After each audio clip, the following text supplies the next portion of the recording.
Hola, hola, ¿cómo va? Aquí estamos, en entrevistas, estamos en Diputado TV, para pensar en voz alta el país que nos importa, el mundo donde estamos involucrados. Aquí hay actores y actrices, y no en el mundo del espectáculo, sino hombres y mujeres que les importa la Argentina. Y en el compromiso parlamentario, cada uno, más allá de sus espacios, con sus historias. Hoy la historia de la diputada Dolores Martínez. Muchas gracias. ¿Cómo va? Hola, ¿cómo va, Horacio? Muy bien, muy bien. Muy Gracias. bien, tratando de pensar en los vientos y contravientos de una Argentina que anda complicada, no solamente desde lo económico, que no es poco, sino en el remanente de ese económico que golpea por todos lados lo social, desplazando, muy pocas veces involucrando, muy pocas veces incluyendo. ¿Por qué es diputada usted? Más allá del voto y de quien haya pensado usted políticamente. Bueno, primero te quiero agradecer por la invitación y además por generar este espacio, que no es menor, para poder hablar desde otra perspectiva y por ahí saliendo un poco de la agenda del día a día.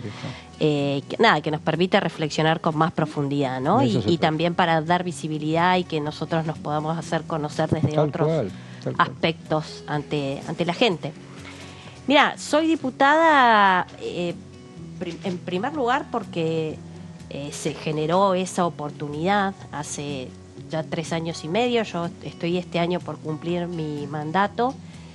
Y esa oportunidad llegó hoy mirándolo en perspectiva por muchos años de trabajo, claro. Sobre todo por muchos años. Yo estoy pensando hace mucho tiempo en lo que implica la vocación por lo público, y lo pienso mucho porque es una época, a mí me tocó, yo tengo 45 años y soy más bien de una generación donde ya la dirigencia política, desde hace más de 20, 25 años, después del que se vayan todos del 2001, que es cuando yo ingreso a la política, yo vengo de una generación donde siempre la dirigencia está mal vista, ¿no? Siempre está más vapuleada, es mala palabra o está más desprestigiada. Entonces yo vengo pensando mucho en esto de este balance entre por qué estoy acá, por qué estoy haciendo lo que hago, si efectivamente eso tiene algún efecto o no, sobre todo, principalmente para la ciudadanía, para lo que yo más amo hacer, que es pensar las instituciones. Y soy diputada gracias a un trabajo que se viene constituyendo y que vengo dando desde hace 20 años atrás, 25 años atrás, desde mi formación también en la universidad, desde mi participación acá en el Congreso Nacional. Yo me formé acá dentro de Congreso Nacional. A ver, contame. Bueno, yo me formé acá a partir de diciembre del 99, cuando comienza el gobierno de la Alianza. Hay una persona que se llama Horacio Pernacsetti, un diputado en ese momento, un político muy reconocido en la provincia de Catamarca, de donde yo soy y donde yo me había venido a Buenos Aires a estudiar. Eras muy muchacha. Sí, muy, muy chica. Tenía vinculación con él por mi familia, por su hija. Y siempre que hablaba con Horacio, hablábamos de política y hablábamos del radicalismo, de la importancia que había tenido el radicalismo en Catamarca, con lo que había marcado el caso María Soledad, y bueno, el fin del clan Sadi, que tantos años había gobernado. Y siempre hablábamos de política y yo siempre le decía: algún día me vas a llevar a trabajar con vos, algún día yo quiero ir a trabajar al Congreso. Y él me decía: bueno, algún día. Pero era una conversación, y efectivamente ese día llegó, sonó un teléfono y era él, y me dijo: mirá, me gustaría que vengas a trabajar en el Congreso. Yo habré tenido 22 años, una nena, y me dijo: tenemos que estudiar y estudiar, seguí estudiando y vení acá para aprender. Imagino el impacto de tu familia. Bueno, el impacto de la noticia de tu familia. Mi familia estaba, mi papá y mi mamá, muy contentos. ¿Nombre de papá, nombre de mamá? Mi papá Nito y mi mamá Elvira. Me imagino cuando se lo contaste. Sí, ellos estaban muy contentos. También yo recuerdo, era una época muy difícil en la Argentina, Con lo cual, estaban muy contentos por la oportunidad, porque sabían que a mí me gustaba mucho la política y que yo iba a aprender. Pero yo estudiaba ciencia política también en ese momento. Había que enviarte Pero a Buenos también Aires, había que tener un trabajo y había que salir a ganársela, había que bancarla. También ayudar a papá y a mamá. Exactamente, así que se daban doble desafío. Doble desafío, y se daban esas dos cosas. Y así fue que yo llegué al Congreso. Siempre digo, pero es la realidad, yo llegué al Congreso a atender el teléfono. Yo estaba en una oficina y mi función era recibir al que llegaba, sí, y atender, decía presidencia del bloque radical, y esa era mi función. ¿Y a qué radicales recordás de aquel momento? Mira, principalmente, como te digo, a Horacio Fernacetti, me acuerdo del senador Maestro también, porque eran los dos que en ese momento eran los dos presidentes de bloque más importantes del gobierno. También me acuerdo mucho de ese momento de Lilita Carrió. Mirá. Yo recuerdo que era la héroe en aquel momento, porque era la lucha contra el menemismo, era la lucha contra la corrupción, y todos un poco veníamos, ¿no?, a eso con el gobierno de la Alianza, y era un hito muy importante. Entonces, mucho. Después recuerdo mujeres que han entrado como Alicia Tate de Santa Fe, con quien también tuve el gusto de trabajar. Bueno, estaba Margarita Stolbizer ya por entonces. La verdad que había muchos diputados importantes, algunos que hoy siguen en la política, otros que no. Pero bueno, principalmente esa fue mi experiencia, y desde ahí yo me empecé a formar. ¿A vos te interesa mucho lo público? Me interesa mucho lo público, cómo funcionan las instituciones. Y sobre todo estuve leyendo algunos proyectos, esto que significa la modernización de lo público. Sí. Porque no es solamente ir a una oficina y decir necesito tal cosa y toparte o enfrentarte a la burocracia, la imaginás de otro lado. La imagino de otro lado, después con el tiempo, fíjate vos, en ese momento, si bien a mí yo tenía esa función, de alguna manera me escabullía por los pasillos del Congreso a ver cómo funcionaba el recinto, cómo era una sesión. Mira, tu propia curiosidad te llevaba a eso. Mi propia curiosidad, porque no eran mis funciones, pero tenía esa posibilidad. Y me manejaba también en las comisiones. Yo iba sin que nadie me diga que tenía que hacer algo, pero escuchaba, notaba, veía. Empecé a estudiar el reglamento, y así llega... Estudiaba el reglamento, estudiaba el reglamento de la Cámara, y me formé alrededor con mis compañeras legislativas, ellas fueron muy importantes, con personas que estaban también en este interés, ¿no? Personas muy amigas que después fueron mis guías, mis mamás también eran acá en Buenos Aires, porque yo en definitiva estaba solita en Buenos Aires. Así que fui como formándome y generando también como una especie de familia en el Congreso. Yo digo, el país grande y el país lejos, a mí me hace ruido siempre cuando se habla del interior. En estos últimos días, donde más allá de historias de reelecciones, cortes supremas, mandatarios que quieren ir, mandatarios que quieren salir, digo, a veces hay un centrismo porteño, hay un ombligo de Buenos Aires que va marcando las reglas de juego. A veces no, Horacio. ¿Siempre? Te digo la verdad que yo creo que siempre. Mira vos. La historia misma de la patria, ¿no? Ahora que vivo en Buenos Aires y que estoy en el Congreso desde hace mucho tiempo, pero ahora que me toca ser diputada nacional y que uno está con un poder de incidencia en lo que es la agenda política, lo veo con más fuerza todavía eso. Y me pasa ese contraste cada vez que salgo a las provincias. Yo voy a las provincias con mis colegas diputados y tratamos de llevar, bueno, estas experiencias que a mí me gustan sobre la modernización. Yo ahora más bien le digo innovación en el Estado, de qué manera nosotros podemos repensar el Estado. No es un tema de mucha gente o poca gente, innovar. No es un tema ni más grande o más chico el Estado, ni más empleados, ni menos empleados. Es de cómo nosotros podemos aprovechar las herramientas que tiene el Estado. Mira qué interesante, qué mirada interesante. Para darle más efectividad. Es otra mirada. Yo te decía que circulaba por el Congreso, y cuando llega a la política en el año 2013, una persona que es la que me hace efectivamente entender esto que yo venía estudiando. Yo quería ver cómo funcionaba y cómo podíamos hacer que ese funcionamiento que yo veía acá adentro se plasme en el afuera, porque veía que afuera era una cosa y adentro era otra. Bien. Y ahí se involucra en la política, sobre todo como diputado nacional, Martín Lustó, en el año 2013, que bueno, que es la persona que en definitiva siempre digo que nos termina de abrir la cabeza a mi generación. Y él justamente te dice cómo hacer. Uno habla de la economía, uno habla de los mercados, de cuál es la importancia que tienen los mercados en el mundo y el rol y el peso que tienen. Y él siempre hace este paralelismo y dice, los estados también compiten. Entonces, claro, cuanto más innovadores, más eficientes y eficaces son los estados, por supuesto que tienen otro peso. Que el poderío de China, más allá de su capacidad y numéricamente sus habitantes, se piensa como Estado. Ya sé lo que me van a decir. Por dentro son de un color y son libres, pero tiene un Estado que es funcional también a los tiempos.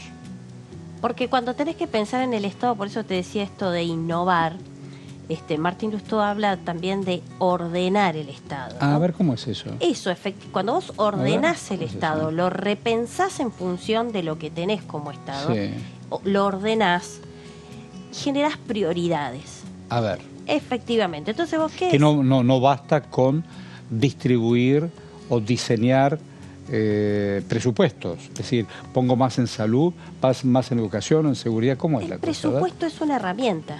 Nada más. Es una herramienta que nos genera justamente el método por el cual nosotros ordenamos esas prioridades, ¿sí? Es muy interesante.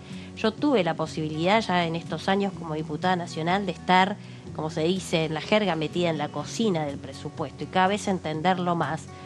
Y vos cuando lees el presupuesto podés entender cuáles son las prioridades. Enséñame porque eso no sé nada. Bueno, efectivamente, cuando uno habla de cuánto va a ir a educación, cuánto va a ir a salud, hasta ahí entiendo. Cuánto va a ir, y vos generás prioridades en las partidas presupuestarias y en la transversalidad de esas partidas presupuestarias, es como vos estás proyectando, ¿no?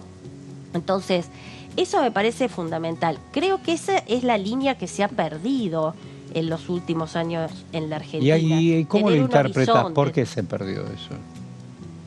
Bueno, va de la mano de algunos factores, pero principalmente yo creo que la dirigencia política es la principal responsable. Se ha ido degradando la dirigencia política. Incluso yo te digo, si comparo hace 20 años atrás el Congreso y lo que es ahora, y pongamos el ejemplo de cómo se trabajaba el presupuesto general de la Nación, llevaba 2, 3, 4 meses, discusiones, debates, letra chica, gobernadores, ministros. Eso no ocurre. No ocurre. Eso no ocurre. Creo que el año pasado se hizo quizás un ensayo que podría abrir un poquito la puerta y decir, bueno, vinieron muchos ministros a explicar, hubo más participación, hubo más apertura. Fíjate que vos tenés que mirar cuando ingresa el proyecto de presupuesto del Poder Ejecutivo, tenés que mirar cómo llega y cómo sale. Yo digo, en un país con tanta deuda y con tanta inflación, ¿se puede especular esas cosas? No. Mira, ¿o es muy difícil? No sé si se trata de especulación. Se trata, vos me preguntabas qué fue pasando. Fueron pasando varias cosas. Puede ser la parte de la degradación de la dirigencia política. Puede ser que todos llevan agua para su molino sin mirar. Sí, la Argentina perdió la dirigencia política. Pienso yo que perdió la perspectiva de futuro. Vos fíjate que en la Argentina es tremendo. En la Argentina no se puede debatir sobre el futuro. Yo creo que eso es lo más grave que nos está pasando. Yo entiendo las necesidades del hoy, que son tremendas. Cuando uno mira, urgentes. Nos pasa a todos, a nosotros, a nuestros amigos, a nuestra familia, todo el mundo que la está pasando muy mal. Entonces uno entiende que es lo urgente. Pero creo que haber perdido la brújula de no poder debatir en la Argentina en perspectiva al futuro, eso ya habla de la gravedad en la que nosotros estamos transitando. ¿Cómo está tu provincia? La provincia de Catamarca, bueno, yo ya estoy radicada hace 25 años acá y me ocupo mucho de todo. ¿Y la mirás desde lejos? La ciudad de Buenos Aires. Mirá, en los últimos 5 años yo te diría que sí, ya me fui alejando realmente, incluso hasta políticamente hablando me fui alejando. y la veo más alejada, por eso me cuesta mucho opinar, porque hay que estar en el día a día. ¿Y no vas a volver a Catamarca? ¿A vivir? Sí. No, por ahora no. Ya mi mamá está viviendo acá en Buenos Aires. Ah, la tarjeta mamá. Sí, claro. ya no. Siempre tuve la idea cuando ¿Y la me mamá fui. extraña? Sí, mi mamá sí. Claro, tiene su familia, sus amigas. Sí, más que todos sus amigos, lo que queda de nuestra familia. Sí, claro. El paisaje. En Catamarca, es otra vida. Pero bueno, ella también decidió venirse acá. Mi hermana, están juntas. Mi hermana vive acá también, así Están que bueno, juntas. estamos juntas, los nietos. No es cierto, claro. Y la verdad que es bárbaro. Pero yo a mi provincia, yo la veo como una provincia que tiene un enorme potencial. Y sí. Y todavía no hoy con todos estos valores y con estos recursos naturales. Sigue sin encontrar ese horizonte en la provincia de Catamarca. A pesar de que tiene tantos recursos. Sí, y uno ve otras provincias, y si yo la comparo, miro la provincia de Jujuy, cómo está explotando el tema del cannabis, cómo está trabajando para la inversión en el litio.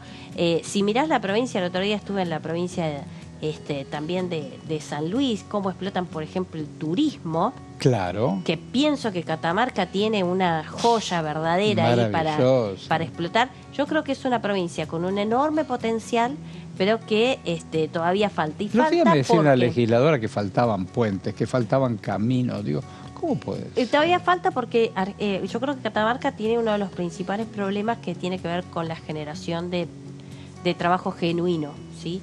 Cuesta mucho todavía en Catamarca. Trabajo genuino. Claro, el trabajo está todavía muy arraigada a lo que es el empleo público. Creo que no ha encontrado bien ese horizonte, pese a que hay economías regionales. En turismo sería fantástico. Yo creo que en turismo sería fantástico. Tiene una restricción, si se quiere, una complejidad, que es una provincia con muchísimas distancias. Uno cuando va a otras provincias, va a Tucumán o va a San Luis, encuentra que cualquier lugar turístico queda a media hora, 40 minutos. Y en Catamarca, hablas de 2-3 horas. Sí, es un tema. Entonces ese es un gran problema. Pero creo que tiene buena infraestructura. ¿Te acordás el primer proyecto que trabajaste, que pensaste siendo diputada? Mira, uno de los primeros proyectos que trabajé siendo diputada, trabajé con las chicas militantes del radicalismo en la Ciudad de Buenos Aires. A mí me gustó mucho ese proyecto y justamente estos días decía de volver a presentarlo. A ver. Que tiene que ver con algo que a veces es muy difícil de explicar, queda mal visto muchas veces en la política, sobre todo en los espacios más de centro-derecha, que tiene que ver con la educación sexual integral. A ver. Con la ESI. ¿Pero eso no está instalado? Bueno, pero últimamente, digamos, si se quiere, hubo un auge de este tipo de discusiones. Claro. A mí me interesó mucho cuando se debatió el tema de la legalización del aborto, que eso generó una enorme división, ¿no? Los verdes y los celestes. ¿No? Una enorme división a favor de la vida, en contra del bebé, enorme. ¿Sabes que yo encontré un punto de acuerdo en todo ese debate? A ver, contame. Y fue eso. Absolutamente todos, independientemente del posicionamiento que tenían sobre la legalización del aborto, todos decían que lo fundamental era la educación. Sin y duda. La educación sexual integral. Es decir, la única manera de prevenir embarazos no deseados es incidiendo en la educación sexual integral. Y un grupo de militantes que está en los barrios, que está en escuelas, me decían que ellos lo que veían, la ESI es una ley de educación sexual integral que viene desde el año 2006, que está aplicada a las escuelas, a los colegios. Y ellas lo que veían era que... ¿Es una ley nacional? Es una ley nacional donde las provincias adhieren. Creo que hay muy pocas provincias como Tucumán, por ejemplo, que no está adherida. Pero el resto de las provincias está adherida. Después un día, si querés, hablamos de esa ley. Es muy interesante. No es que es una ley exitosa, ¿eh? Ah, mira. No es una ley, uno no puede decir que es una ley exitosa porque le falta mucho. Depende a qué colegio vas, en dónde está tu colegio, qué tipo de clase social va a ese colegio, no te puedo creer. En cómo te llega la educación sexual integral. Yo encontré ahí un punto de encuentro y me pareció clave. Y también me pareció clave de que no puede quedar solamente acotado a las escuelas. ¿Cuánto sabemos nosotros, vos, yo, de educación sexual integral? Muy poco. muy poco. Más allá de lo que Y la yo me vida más o encontré menos te va informando. con una hija en ese momento de 15 años, que dije, ¿y si mi hija me pregunta de temas de protección a la hora de Claro. tener relaciones? Sí, Si quiere sí. tener relaciones con otra mujer, no sabía nada. Entonces ahí Claro. pensamos, y efectivamente lo Mirá, estudiamos, interesante. de que digamos, es toda la población la que debería concientizarse respecto a la Sí, educación sí. sexual integral. Está muy bien. Así que hicimos un proyecto muy sencillo, pero que finalmente, ya te digo, no tuvo... ¿Y caminó o no? No tuvimos ahí algunas comisiones, pero como te vuelvo a decir, fue un tema que después de lo que fue la legalización del aborto, todos los temas referidos a ESI o a las políticas de género empezaron un poquito a declinar. Pienso mucho que se mete en las políticas. Quiere decir que sos mamá también. Soy mamá también. Tengo 2 hijos. ¿Nombre de los hijos? Mi hija más grande se llama Carmela, tiene 18 años, y al más chiquito se llama Oliverio y tiene 6. ¿Qué Argentina soñas para ellos? Más allá de que no le falte comida, educación, amor. ¿Qué Argentina Mirá, soñas? la misma que yo soñaba para mí. A ver. Una Argentina libre. Y creo que una Argentina donde vos seas libre, para que vos puedas ejercer tu libertad, tiene que ser una Argentina donde haya oportunidades para todos. Claro. No importa dónde naciste, en el sur, en el norte. Oportunidad. Oportunidades. O sea, una Argentina más igualitaria. Moderna, pero de iguales. ¿Ustedes están escuchando a Dolores Martínez? Vamos a hacer una pausa. Interesante, ¿no? Vamos y venimos. Dale.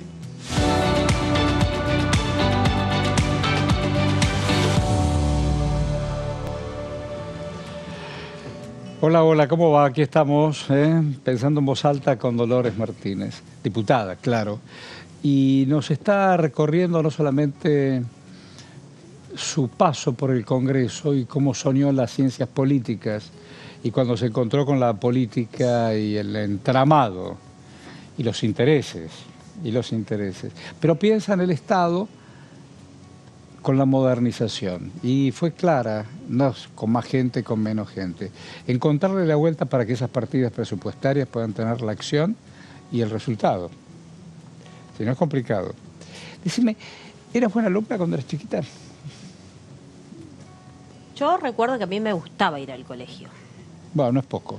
que no es poco. ¿A qué colegio ibas? ¿Colegio cerca de Mirá. tu ciudad, pueblo? ¿Dónde naciste? En Catamarca ya lo sé, pero ¿en qué ciudad? No, yo tuve una historia de chiquita porque mis viejos vivían en Andalgalá, en Perfecto. Catamarca. Eso es lindo, ¿no? Hermoso. Qué lindo que es. Es lo más lindo que conozco de toda la Argentina. Así que papá y mamá nacían ahí. Exacto, aunque no eran de ahí. Mis viejos se Pero fueron vos ahí. naciste ahí. Yo siempre digo que nací ahí, mi documento dice que nací ahí, pero ellos me fueron a tener a Córdoba en ese momento. Ah, porque mirá. supongo que por la cuestión de la infraestructura, supongo no por lo que me contaron, bueno, mejor ir a Córdoba, En ese más momento, seguro, en el el- hospital, etcétera. Y después al año, viviendo en Andalgalá, tuve un problema en este ojo, que si Ah. mirás tengo una marca, era un Hay una angioma. cicatriz. Sí. Exactamente. Hay una cicatriz. Y bueno, después de varias consultas en la ciudad de Catamarca, terminamos en Buenos Aires, me terminan operando en el Santa Lucía, Claro, gran lugar. gran lugar. Me salvan el ojo en el Mirá. Santa Lucía. Uf, qué bueno. Había mal, decían que yo me iba a quedar sin ojo, que no Uy, igual, mirá toda una vos, para una historia. criatura, ¿qué edad tenías? ahí? Un año, Una není, una bebé. sí. Y a raíz de esa situación, y que por suerte salió todo bien, y mis viejos me tenían que hacer controles todo ¿Qué el te tiempo, parece? ellos deciden quedarse a vivir acá, Ah, sí fue la cosa. en Buenos Aires. Así Ah, que cuando mirá. era chiquita vivíamos en Bransen y en Adrogué. Yo digo, hay un antes y después de eso también. Hay un antes Sí. y un después también. Efectivamente, vivíamos ahí. Y ahí fui a colegios Es decir, que ahí privados. tenés un montón de recuerdos. Yo algo me acuerdo de eso. Y yo sí recuerdo el jardín, creo que recuerdo sala de 5 y primer Mirá, grado. ¿cuántos recuerdos? Y que iba a un colegio privado y a mí me gustaba ir a la escuela, efectivamente. Después nos volvimos, ellos más que nada, a vivir a Chilecito, en La Rioja, que son Sí, originalmente de ahí. Ahí fui a la escuela pública. Recuerdo los años más lindos de mi Ay, niñez. qué lindo eso. Ahí, Qué lindo eso. en la escuela pública, en la Joaquín B. González. Claro. Y después ya terminamos viviendo en Catamarca, también siguiendo el tema laboral de mi familia. De papá, claro. Y ahí fui al colegio Manuel Belgrano, que fue uno de los primeros colegios privados. ¿Por qué decidiste por el radicalismo? Bueno, justamente ahí, ¿no? Cuando yo iba al secundario, en Catamarca, y era chica, yo creo que habré tenido 12 años, ¿no? Pero ya iba a primer año, ya iba a la secundaria. Estaba toda la cuestión del caso María Soledad. Sí, claro. Y fue muy, obviamente, politizado. Y más que nada surgió como... Sobre todo porque la política estaba involucrada. Exactamente. Y más que nada surgió todo un movimiento anti-sadismo, que era el gobierno de los sadis. Claro. Y había un diputado complicado. Exactamente. Y ahí se había conformado un frente, que era el Frente Cívico y Social, donde el Partido Radical era quien lideraba, ¿no? Ese frente, pero estaba conformado también por peronistas disidentes, etcétera. Sí, sí. Y ahí fue que yo dije el radicalismo y empecé a conocerlo y sus principios y sus valores y su historia. Pero tuve así como no sé si fueron idas y vueltas, no tuve como, yo siempre digo, no hice toda la carrera. Para los más nuevos, para los más jóvenes, a lo mejor no tienen la menor idea. Exacto. María Soledad era una estudiante secundaria, abusada y asesinada por los chicos ricos del pueblo, donde también estaban involucrados algunos de ellos que eran hijos también de la dirigencia política y además escondido el tema a través de la figura más importante que era el gobernador. Encubierto totalmente. Totalmente. Y fue un tema muy impactante para Catamarca. Sí, claro. Y muy movilizante. La hermana Marta Peloni y otros tantos. Estaba la hermana Marta Peloni, yo recuerdo que era muy chica, pero las marchas del silencio... Las marchas del silencio. Efectivamente, fueron los que... Yo creo que de ahí nace mi vocación por la política y además mi acercamiento con el radicalismo. Ah, perfecto. Que como te digo, cuando vengo acá... ¿Y a Lustó cuándo lo conociste? Y ya por eso, cuando vengo acá, empiezo a trabajar en el Congreso, en el bloque radical, que yo soy radical...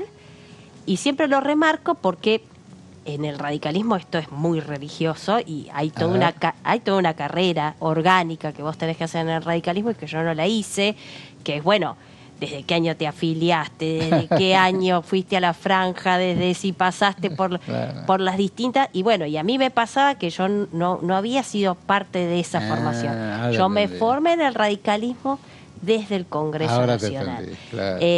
Y esa fue mi vinculación. Y me vinculo más precisamente ya, si se quiere, orgánicamente en el Comité Radical de la Ciudad de Buenos Aires cuando Martín Lustó ingresa por el radicalismo. Ah, sí fue, mirá. Así fue. ¿Y él qué te dice? Martín ¿Cómo es tu vínculo con él? Porque vos también estás ahí con Carla Carrizo. Con Carla Carrizo, con Emiliano Jacobiti, ahora Martín Tetaz, nuevo compañero, los de Ciudad de Buenos Aires, ¿no? Pero somos 12 en Evolución Radical. ¿Y cuál es el sueño que tienen, más allá de los socios ocasionales o no? Estuve viendo estos días una foto que se sacaron, Lustó con Larreta y con otra gente, y con el propio Jorge Macri, vienen días de definiciones. Días súper importantes, pero mira, nosotros... Pensaba eso, me acuerdo en el 2013, 2015, y ni que hablar, cuando Martín me dice de poder ser diputada nacional, principalmente es siempre estar incómodos a donde estamos, nunca quedarnos quietos, porque la dirigencia política tiende a eso constantemente, tiende a la comodidad, a ver... cuántos cargos por acá, cuántos cargos por el otro lado. Nosotros queremos incomodar dentro del radicalismo, ser la renovación dentro del radicalismo, partido pero gigante. Hay posturas extremas, un hombre como Morales en Jujuy o Cornejo en Mendoza, uno más conservador, otro no tanto, el propio Lustó mirando desde otro lado, y falta una unidad programática, me parece.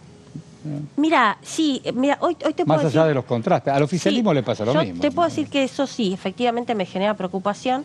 Yo pensaba que después del 2021, de las legislativas, donde el radicalismo había logrado tener estos emergentes, te estoy hablando de un Martín Tetaz que se involucra en la Ciudad de Buenos Aires, de un Manes en la provincia de Buenos Aires, un Rodrigo Loredo en Córdoba, un Pablo Servi que viene del sector privado, de las economías regionales, involucrándose en la política. Dania Tabela, que viene de la educación, sumándose como diputada nacional. Bueno, Carla Carrizo, con la enorme experiencia, es nuestra gran diputada en el bloque Evolución, con su gran experiencia. Ella es diputada desde el año 2013 y tiene una enorme experiencia acá en lo legislativo. Y la verdad que yo pensaba que efectivamente 3 gobernadores, ¿no? Morales, en Mendoza, la gestión que había hecho Cornejo y que la siguió Rodi Suárez. En Santa Fe, lo que había hecho Maxi Puyaro. Claro. En Corrientes también, con el gobernador de Corrientes. La verdad es que yo pensaba realmente que eso iba a hacer que el radicalismo efectivamente logre consolidar un liderazgo. Para mí, te soy sincera, todavía es una incógnita, lo hablo mucho con los correligionarios amigos, qué es lo que pasa con el radicalismo que no puede sostener una figura de liderazgo bueno, es exactamente sólida. Lo que te iba a decir. Porque la verdad que hay mucho y y vos hablabas hace un ratito, ¿te acordás que me decías esto de la cuestión del centro y la cuestión de cómo marca? Claro, sí. Cuando vos salís a las provincias, Horacio, vos ves las provincias regadas de intendentes radicales con buenísimas gestiones. Pero falta líderes. Exactamente. Faltan Entonces yo digo, líderes. ¿cómo hacemos? Nuestro gran desafío es cómo le damos volumen Larreta a esa dice enorme que, capacidad él que dice tiene. que es radical. Mira, ¿Qué sé yo? bueno, mejor. ¿Qué significa? Ahí te estaba viendo que organizaste hace un rato, pero lo organizaste, los congresos abiertos para democracias activas. ¿Qué es una democracia activa?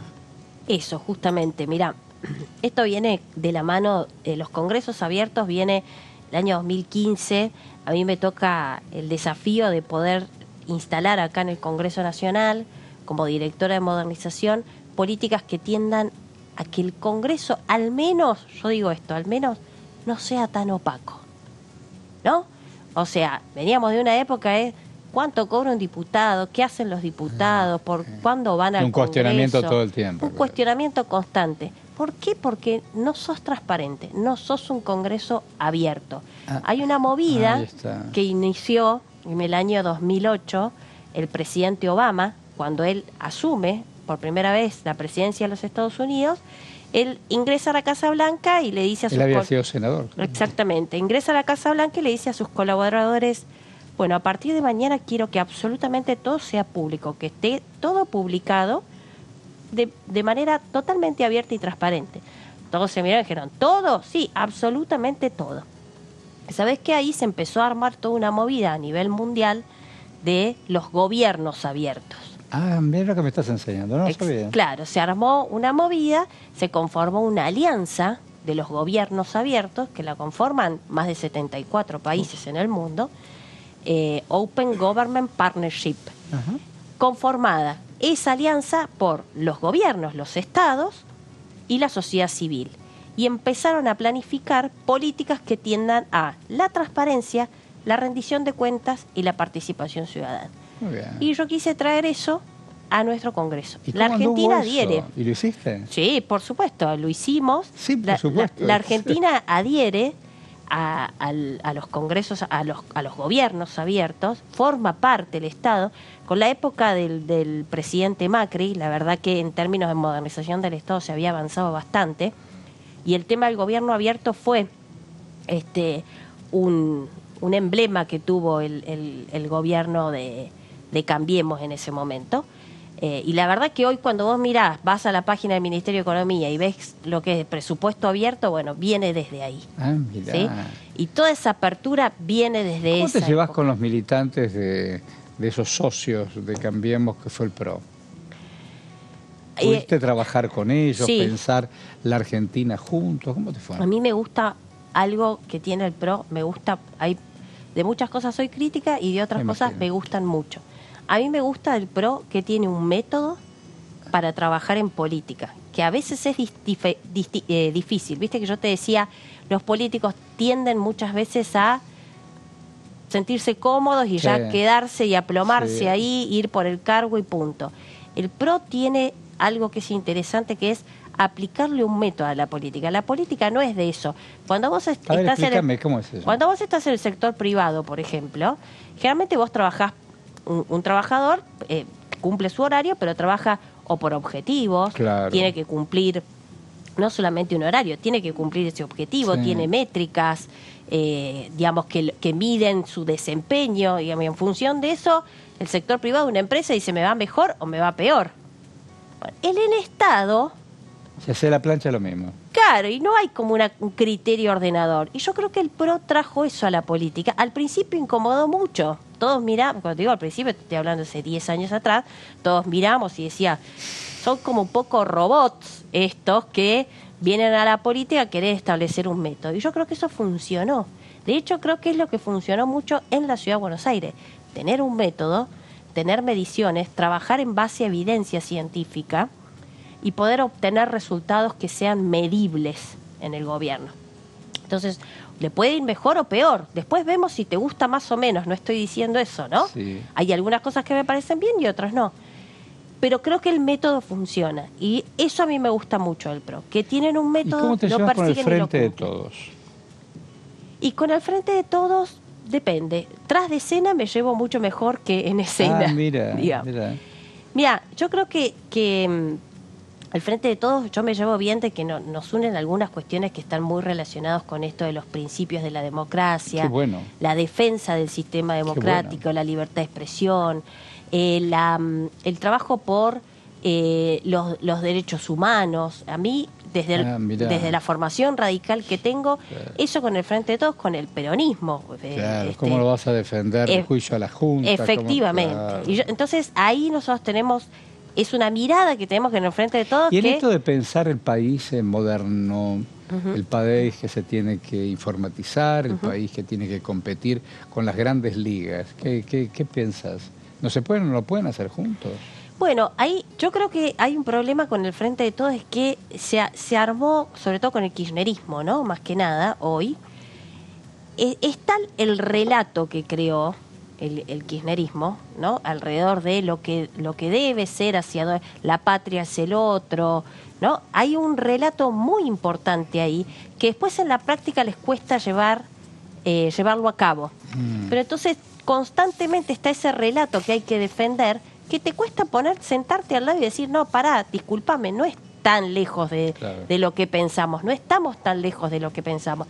Y a veces nosotros nos miramos y decimos, bueno, no es tanta la distancia que hay, es cuestión de sentarse, agarrar, afinar el lápiz y ponerse de acuerdo. Que trabajaste mucho también con América Latina, red abierta. Sí, ¿no? Efectivamente, yo creo mucho... Eso me interesa mucho. Sí, porque creo mucho en,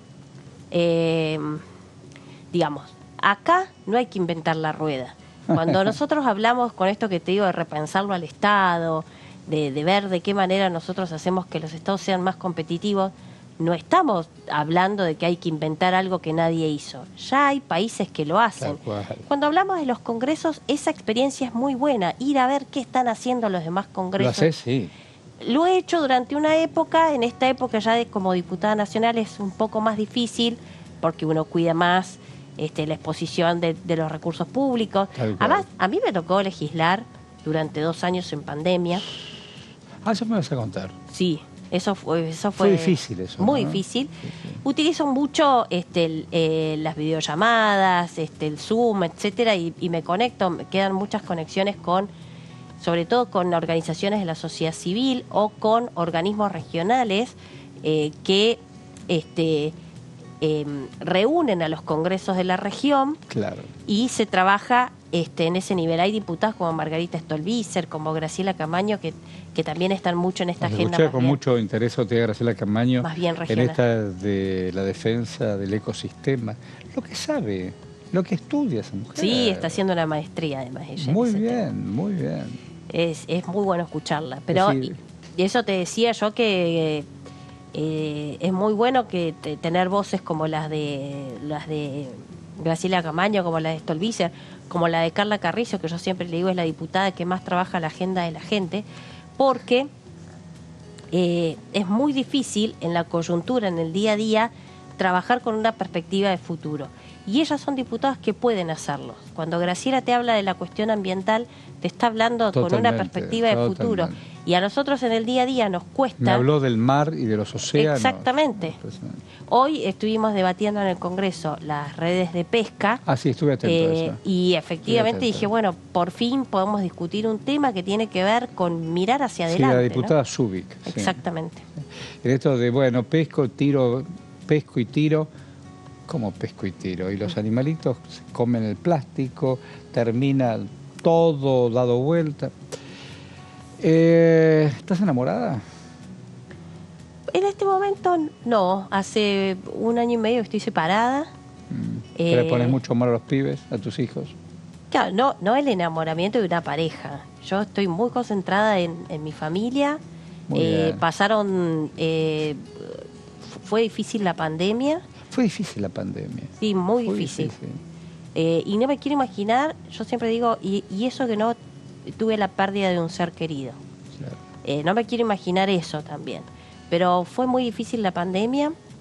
Entendí mucho el valor de la vida. De la vida y el valor de a dónde está el foco y dónde están las prioridades. Ah, eso, a ver. Sí, cuido mucho ahora, no porque antes no la cuide, sino porque es como que entendí mejor o pude hacerme, digamos, más carne de lo que significa el cuidado de los chicos, el tiempo que uno le dedica, la forma en que uno le dedica.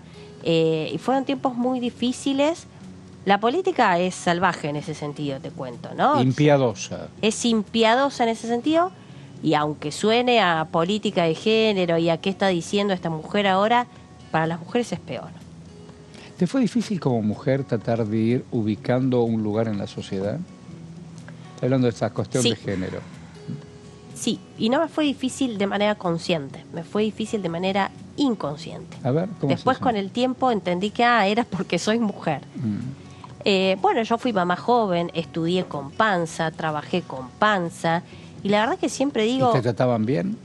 No era el trato, era el lugar que te daban. Sí, y no es por eso, porque yo siempre digo, pero yo no sufrí discriminación. Y después pienso y digo, ¿y todo lo que hice para desvivirme por estar? Igual, la política es un lugar, a todos nos pasa en distintos ámbitos, pero la política, vos sobre todo lo que tenés que hacer es estar en el lugar que tenés que estar, en el momento que tenés que estar. Porque si vos dejaste la silla vacía, la dejaste vacía, no pasa nada, vos vas a seguir con tu vida. Vos que estudiás y estudiaste ciencias políticas, ¿qué es la política? La política es muy sencillo. Para mí no hay mucho verso en eso. La política es una herramienta que si vos te apropias de esa herramienta... ¿Para transformar? Es una herramienta de transformación. Ah, mira. Punto. Después, por supuesto, se abren, depende qué, vos la podés... Pero ¿cuánto tienen que ver los individuos? Exactamente. La política es una herramienta de transformación y se puede utilizar principalmente para hacer un gobierno, para hacer... efectivamente para hacer, para gobernar, para gestionar. ¿Quieres ser gobernadora? Se usa mucho. Vos sabés que ahí yo amo el Congreso. Sí. Mucho, pero es una función completamente distinta a la de un ejecutivo. O querés ser intendente. Exacto. Y siempre digo, qué lindo los ejecutivos, porque ¿qué pasa? Uno en un ejecutivo diseña un programa, lo lleva a cabo, le va bien, le va mal, aprende y vuelve. En un legislativo los procesos son distintos. Muy distintos. Pero a mí yo tengo vocación pública, con lo cual, sea en el Congreso o en un ejecutivo o en una universidad o en la calle, en un comedor, a mí siempre me vas a encontrar. Qué bueno eso. Siempre me vas a encontrar. ¿Y fuiste solidaria cuando eras piba? Fui solidaria. ¿Formaste parte de grupos de solidaridad, sobre todo en esa época del 2000 y algo? Mira, de alguna manera no formé parte formalmente. Yo estaba muy dedicada en esa época a la parte de la universidad, ¿no? Y de alguna manera estaba muy dedicada a ver cómo nosotros desde la universidad podíamos hacer ese cambio. Eso sí tuve muy, muy presente. A mí me gustaba mucho la participación política en la universidad y creía que desde ahí efectivamente nosotros íbamos a cambiar el mundo, ¿no? En esa época estaba muy convencida. Pero me voy a quedar enganchado con ese análisis. Cuando entraste al Congreso, no cambiar el mundo, pero no creías que podías, con voluntades paralelas, cambiar algunas cosas de la Argentina y te vas con manos vacías, ¿no? Mirá, lo creía, lo sigo creyendo y trato de no irme con las manos vacías, efectivamente. Bueno, no es poco. No, por eso, Claro. en cada etapa que me tocó, aprendí y traté de dejar absolutamente Muy lo bien. mejor. Buen balance. Siempre aprendí mucho y traté de devolver eso, sea cuando era asesora en la Cámara de Diputados, tratando después de formar a los que venían, a los que ingresaban, haciéndoles conocer el Congreso, sea cuando como fui directora de modernización, tratándome de acercar a cada uno de los sectores de la Cámara de Diputados para ver cómo podíamos mejorar el funcionamiento del Congreso. Ese es el mensaje que ha quedado esencialmente de este ida y vuelta, que te agradezco un montón. Muchísimas gracias. Gracias por tu compromiso. No, gracias a vos. Dolores Martínez, hoy en Entrevistas. Gracias por acompañarnos. Hasta la próxima.